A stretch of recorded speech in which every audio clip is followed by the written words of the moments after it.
ఒంటిమిట్ట కోదండ రామస్వామి బ్రహ్మోత్సవాల్లో అంగరంగ వైభవంగా జరుగుతున్నాయి. ఉత్సవాల సందర్భంగా కడప ఎంపీ అవినాష్ రెడ్డి, మాజీ మేయర్ సురేష్ స్వామివారిని దర్శించుకుని శ్రీరాముల వారికి ప్రత్యేక పూజ చేశారు.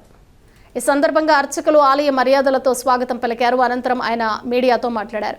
ఈ కార్యక్రమంలో ఆకిపాటి అమర్నాథ్ రెడ్డి, బద్వేల్ ఎమ్మెల్యే సుధా, శాసన మండలి సభ్యులు రమేష్ యాదవ్, రామచంద్ర రెడ్డి, మాజీ ఉప ముఖ్యమంత్రి అంజద్ బాషా, పాక సురేష్, నిత్యానంద రెడ్డి, ప్రసాద్ రెడ్డి, ఇరగం రెడ్డి, సుబ్బారెడ్డి, శివారెడ్డి, నీలకంఠరెడ్డి, ఏకుల రాజేశ్వరి, లక్ష్మి, నరసమ్మ, చిన్నప్ప, నాగయ్య, ఋషికేష్ రెడ్డి, గుండు మల్లికార్జున్ రెడ్డి, నడివీధి సుధాకర్, నాగ మురళి, మల్లేశ్వర్ రెడ్డి, శేషారెడ్డి, రవి, రాజశేఖర్, వైఎస్ఆర్సీపీ కార్యకర్తలు పాల్గొన్నారు.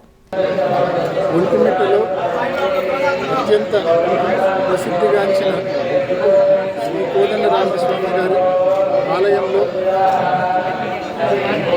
శ్రీరామనవమి బ్రహ్మోత్సవాల సందర్భంగా మార్చి 26 నుంచి ఏప్రిల్ 5 వరకు జరిగే ఈ బ్రహ్మోత్సవాల సందర్భంగా ఇవాళ నేను, నాతో పాటు మా స్థానిక శాసనసభ్యులు ఆకిపాటి అమర్నాథ్ రెడ్డి గారు, మా మాజీ మేయర్ సురేష్ బాబు గారు, అదేవిధంగా ఎమ్మెల్సీలు రామచంద్రారెడ్డి గారు, అదేవిధంగా మన రమేష్ యాదవ్ గారు, మా ఎమ్మెల్యే బద్వేల్ ఎమ్మెల్యే సుధమ్మ గారు, అదేవిధంగా మాజీ మేయర్ పాక సురేష్ గారు, అందరం అంజద్ బాషా గారు, ఇక్కడ స్థానికంగా ఉన్న వాళ్ళు అందరం కూడా ఇవాళ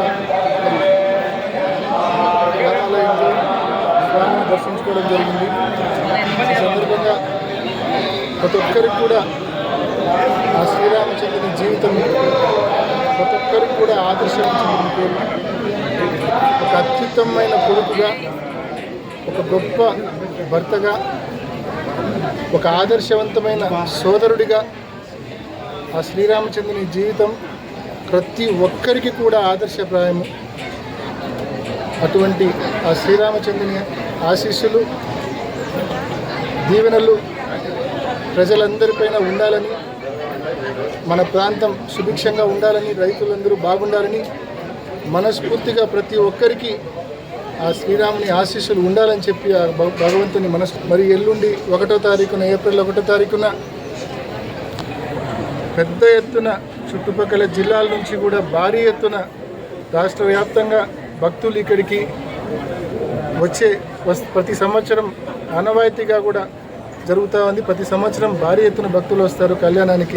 ఇది మరి ఈ నేపథ్యంలో ప్రతి సంవత్సరం కూడా ఒంటిమిట్టలో పలు రైళ్లు ఆపాలి అని చెప్పి అనేక సందర్భాల్లో మనవి చేయడం జరిగింది. ఈ సందర్భంగా కూడా ఈ బ్రహ్మోత్సవాల ముందు కూడా మనవి చేశాం. స్థానిక ఎంపీ గారు మిథున్ రెడ్డి గారు కూడా మనవి చేశారు ఢిల్లీలో. ప్రభుత్వాన్ని కూడా మనవి చేస్తూ ఉన్నాం, రాష్ట్ర ప్రభుత్వాన్ని, కేంద్ర ప్రభుత్వాన్ని.